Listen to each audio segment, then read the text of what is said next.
Thank you, Eugene and Park. Awesome. Well, again, Happy New Year. We are starting our Back to Basics series here, so we're going to talk a little bit about the principles of Ernest Holmes. I want you to repeat a phrase after me. I already know that. I already know that. Okay, now you've got it out of your system, forget that phrase. Okay? No one is allowed to say, I already know that, for the next 4 weeks, because of course we all already know this. Nothing I'm going to say is new. The first book was written in 1926. Of course.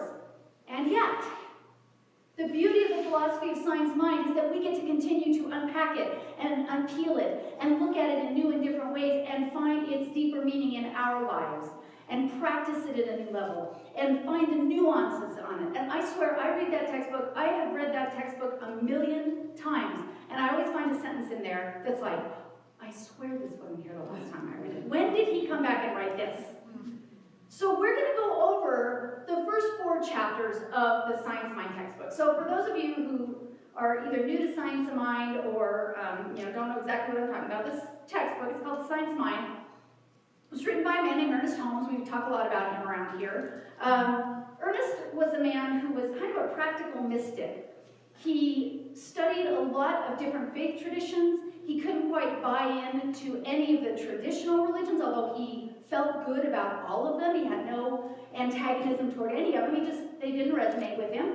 And around the turn of the 20th century, he decided to look more into New Thought. He became a minister in a denomination called Divine Science that was headquartered right here in Denver, Colorado, still is.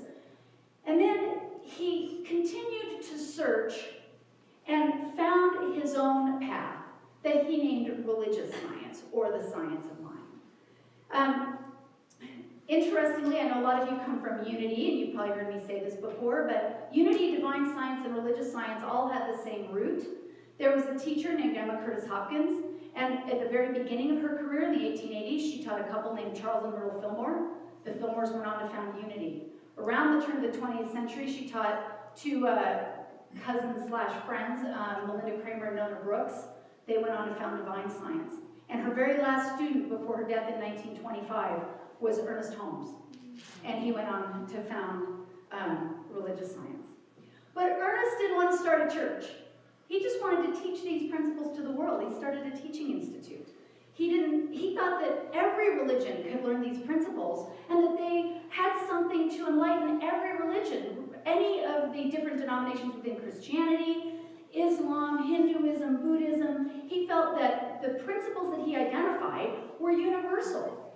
They were taught by all of these religions. And so nothing was in competition, or he wasn't, overthrowing any particular order. Interestingly, the more traditional denominations didn't see it that way. And so they didn't exactly embrace Ernest Holmes, which is when he started training his own teachers and ministers. He wrote the first Science of Mind textbook in 1926. The next year, he started his magazine, The Science of Mind, in 1927, and then he updated the textbook again in 1938, and that's the version that I just held up. So the first 4 chapters, the introduction, is 4 chapters, and it identifies, basically it's like an executive summary, if you will, of everything that's in the remaining 435 pages of the book.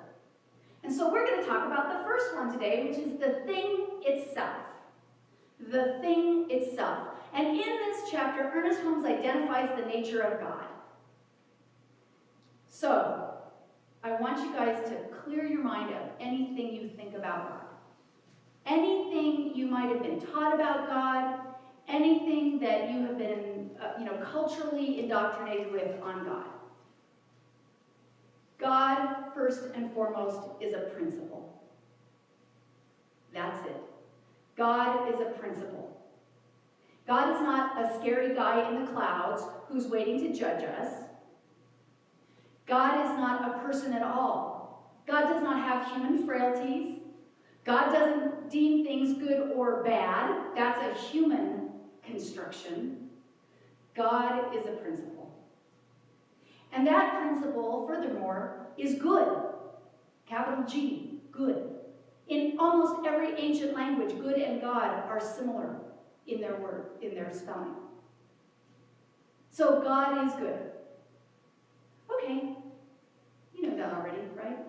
heard me say it every single Sunday. You've heard other ministers say that, right? Do you really believe it? When something that doesn't feel good happens, do you go, oh, well, God must have wanted me to have this experience? God must have wanted me to suffer? You're not saying it exactly that way, but that's kind of the feeling tone under it. Oh, well, it's my lot in life. That is the misunderstanding of the human anthropomorphization of God. Now this makes sense. We as humans, we relate better to other humans. And so we can relate in relational senses to people. And so when we're trying to think about this huge abstract concept of God, it helps us to kind of make it a little more relatable, to give it some human qualities. Love, peace, joy, forgiveness. Those are human qualities that are all aspects of God. And so it makes it easier for us to relate. And by the same token, if God is everywhere, then there are things that happen that we don't understand that we, in our human estimation, deem to be maybe evil, negative, bad, that we also put on God. And because we don't understand that this principle is bigger than we can even imagine, we bring it down to the human and give it human qualities of the angry God or the loving God. But God is the principle of good all the time. Ernest Holmes says, I have a couple quotes here. Jeff blessedly read one of them. Thank you, honey. He does that all the time. We read each other's minds. We're so in sync. Principles are hidden from our eyes. We accept the deductions of science insofar as they are proved, and we recognize that they build on immutable but invisible principles. So we recognize the presence of God by what we see around us and the way it makes us feel. The principle of God is a feeling. We feel God. No one's ever seen God, but we feel God. You guys have all had the experience, I'm sure of it, of being at one. Whether you go out in nature, whether you're holding a baby, for me it's puppies, whatever it is, when you feel that there is something greater than you are and that love is just flowing and there is nothing standing in the way, that's when you are in that flow with the principle of God. And when we're not, we're acting against it. Think for a moment of gravity or electricity, either one. Nobody really knows how electricity works. They don't know how it works. They know that it works, but they don't really know the how behind it. They've figured out how to follow the tracers, Ben Franklin and his kite and the key and all that. But what really makes electricity work, we don't know. But when you flip on that light switch, electricity works, and that's all you need to know, right? When I walk into the dark room, I turn on the switch, there it is. You don't have to analyze it.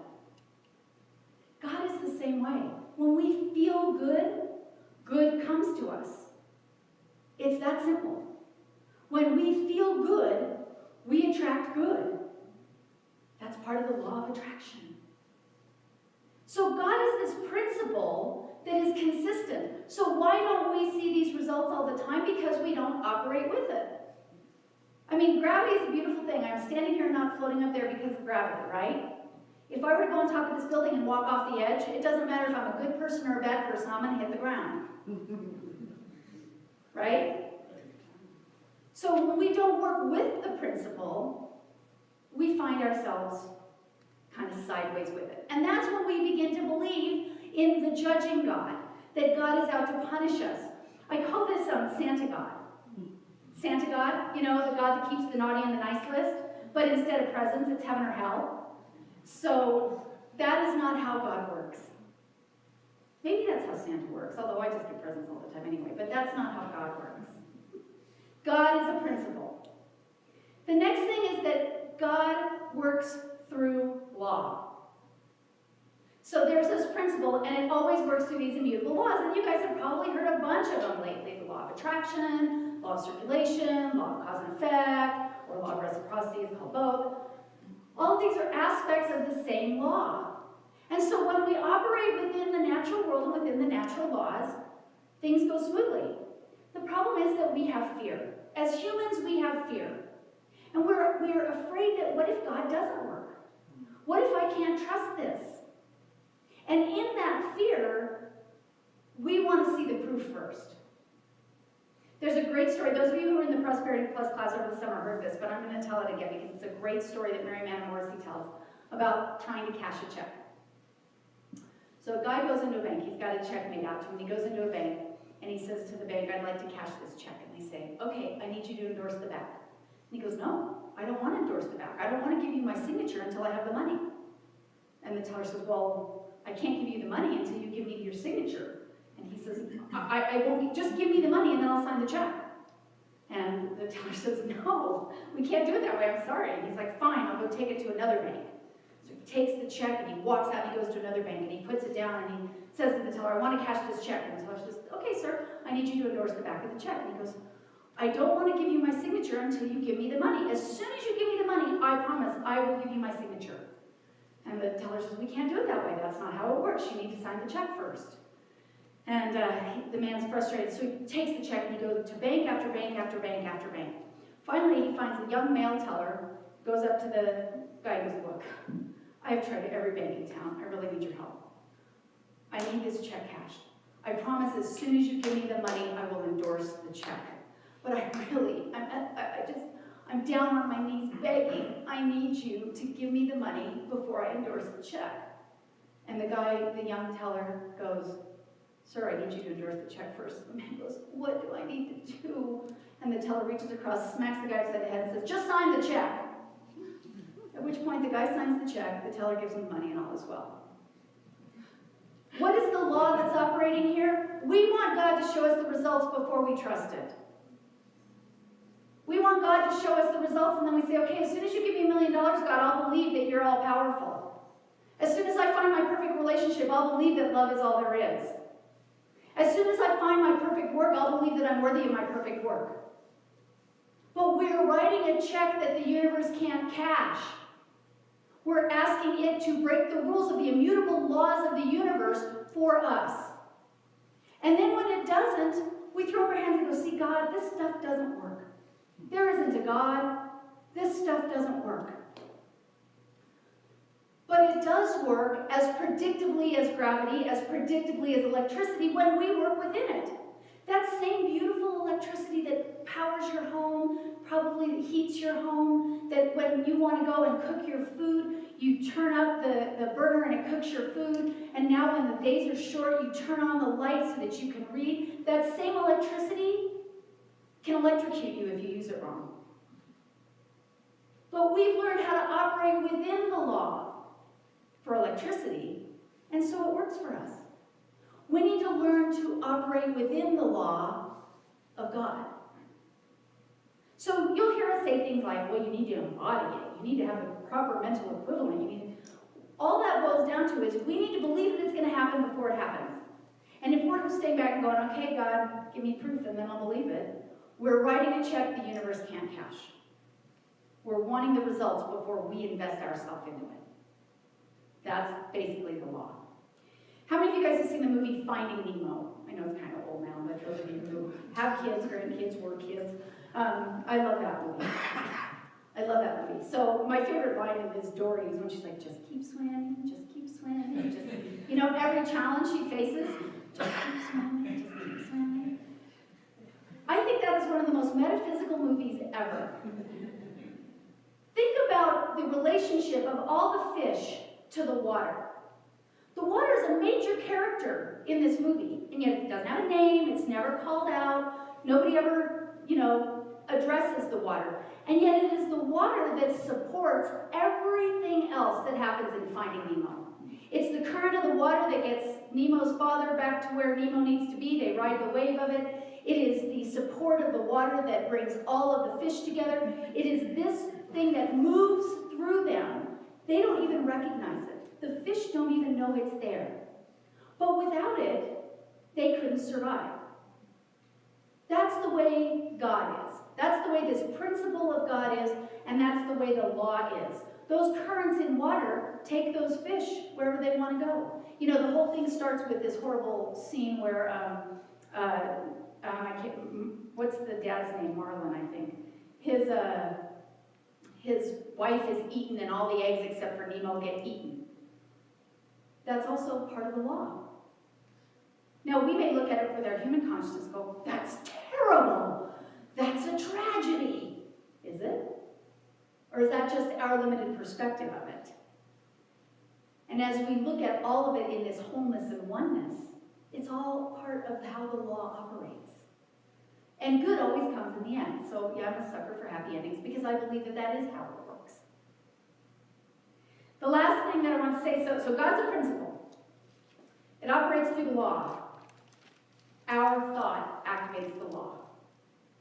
Our thought activates the law. Now, the law is always operating, but how it operates for us is through our thoughts. It's like turning on, electricity's flowing through these walls right now, but until I go back and flip on the switch, these lights won't come on. So that's what our thought does. It allows the electricity, the law, the God, the electricity, whatever, to flow to us through our thoughts. And it always gives us exactly what we think into it. Always. 100% of the time. Now, we hate this. We new thoughters hate this principle. We hate it. We do. We love it when we want that hope. We love this principle when we have something we really want and we're going to go for it. We feel empowered because it responds to our thought, and so I'm going for it, and I love this. And then when our life falls apart, now it's the impersonal God out there, Santa God is out to get me, and I'm on the naughty list all of a sudden, right? But no, it operates on our thought all the time. There have been some amazing quantum physics things that have taken place, not the least of which is the double-slit experiment that proved the observer effect. And this experiment has been done over and over and over and over and over 1,000,000 times, starting in, I think the first time it was done was 1894, but again, Einstein's done work with it, Niels Bohr's done work with it. And the bottom line of this very complicated quantum physics principle, is that subatomic particles, quanta, exist everywhere all the time simultaneously until someone observes them and then we fix them into place based on our expectations. So that kind of blows your mind when you first hear it, but they've done infrared photography of a box with a single quanta in it. And when the infrared photography films the box with the quanta in it, it looks like there are thousands of quanta because that one quantum is everywhere at once. And then when someone opens the box, if an observer says, I'm going to open the box and that quanta is going to be in the upper left corner, and they open the box, the quanta will be fixed in the upper left corner. If they say it's going to be in the lower right, they open the box, it will be fixed in the lower right corner. Now, the critics of this theory go, oh sure, that works for subatomic particles, but that doesn't work for this. I mean, this podium is clearly here. It's here. You all see, right? Tell me you all see the podium, right? We all see the podium. We can agree on a shared experience that we all see the podium.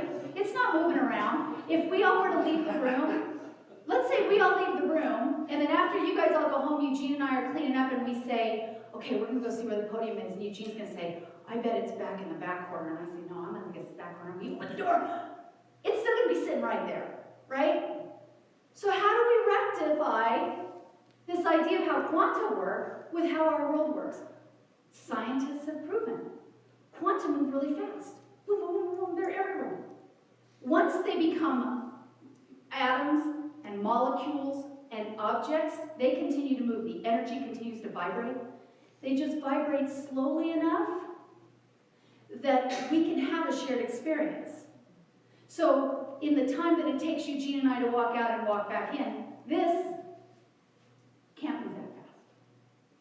However, Eugene and I will never know how we see it. We'll both see it here, but I may see it 2 feet from the wall and he may see it 5 feet from the wall. And we're not going to stop and go, is that 2 or 5 feet? And if we did and we got out the measuring tape, I'd just go, oh, well, I didn't calculate correctly.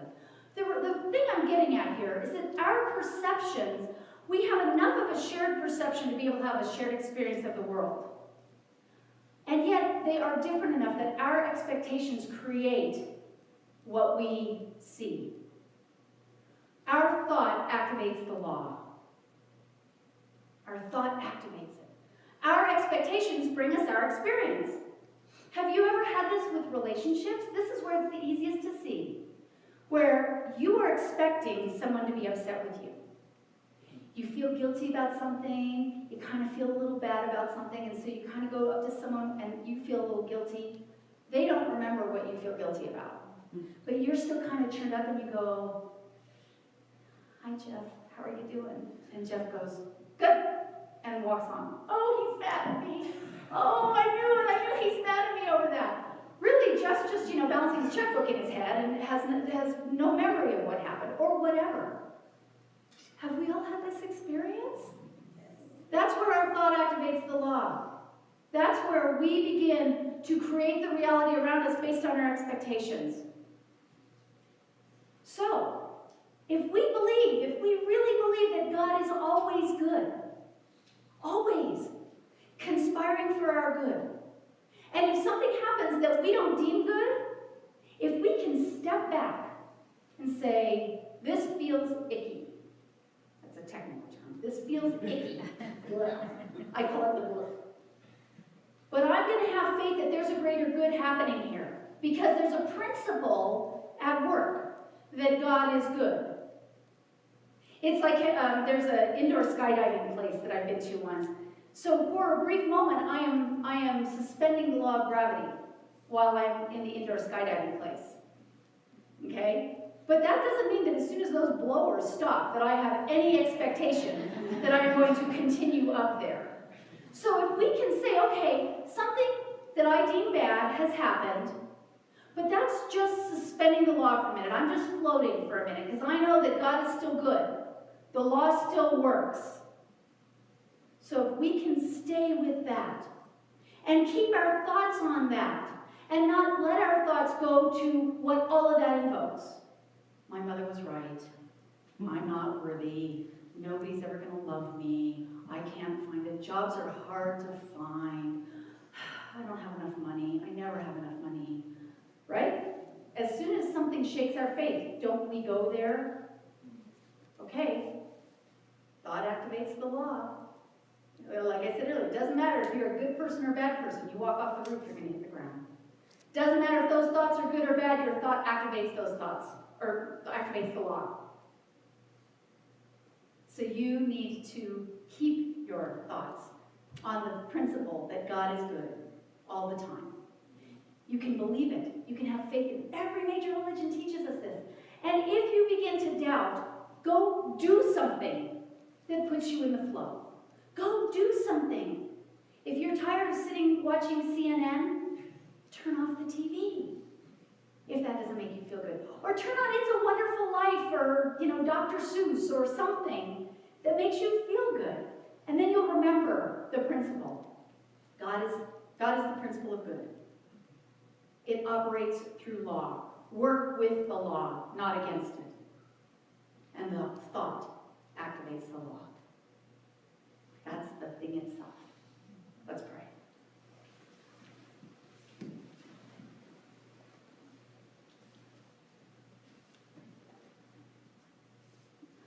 So as we breathe in and recognize this one life, this one power, the thing itself, I accept and know that this power and presence is moving in, through, and as each one of us always, in all ways. We are never separate from our good. We are never separate from that divine power and that divine life that is all good. We are never separate from the love that brought us forth onto this planet. And so recognizing that this love is eternal, it is everywhere, always. And accepting that each one of us has that love within us, that the highest God and the innermost God is one God, and that we have access to it all the time.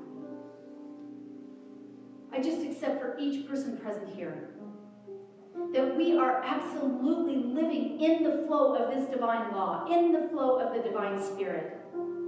I know for each of us that we go about our affairs with a new understanding, a deeper understanding. We work with the law. We remember the principle of good. And we watch our thoughts to know that we are always activating the good we seek. each person here that we leave this sanctuary while we take the sanctuary with us in our hearts.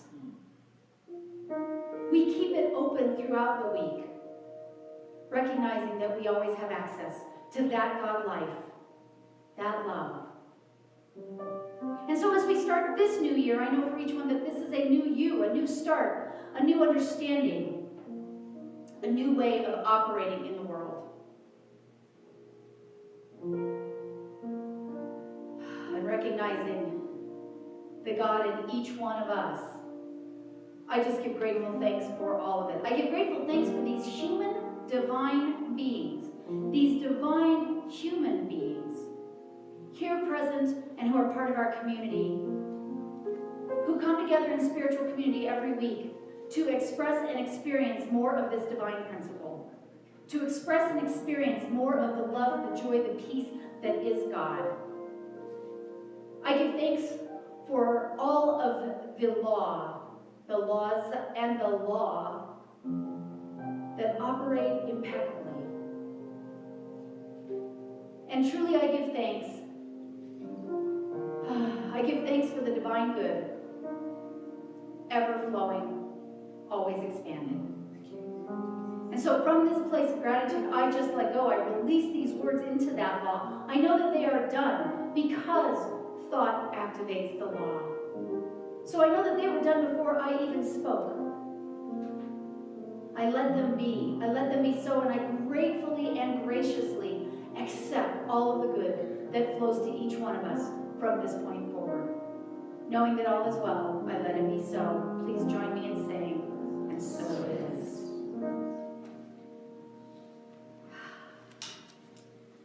And now for ushers, will please come forward. We're going to do something new today. It's a new year. And so we are going to begin our giving with an affirmation on prosperity. This again comes from the Prosperity Plus class, which I love. Many of our centers do it, but I want you to, what we're going to do is anything that you want to give, whether it's money, a check, cash, love, a blessing, whatever, I want you to hold, if it's a check or money, to hold it over your heart, otherwise just hold your hands over your heart. And then the affirmation's on the screen, and we'll do this every week, so let's repeat the affirmation together. Divine love as me, blesses and multiplies all that I am, all that I have, and all that I circulate. And so it is.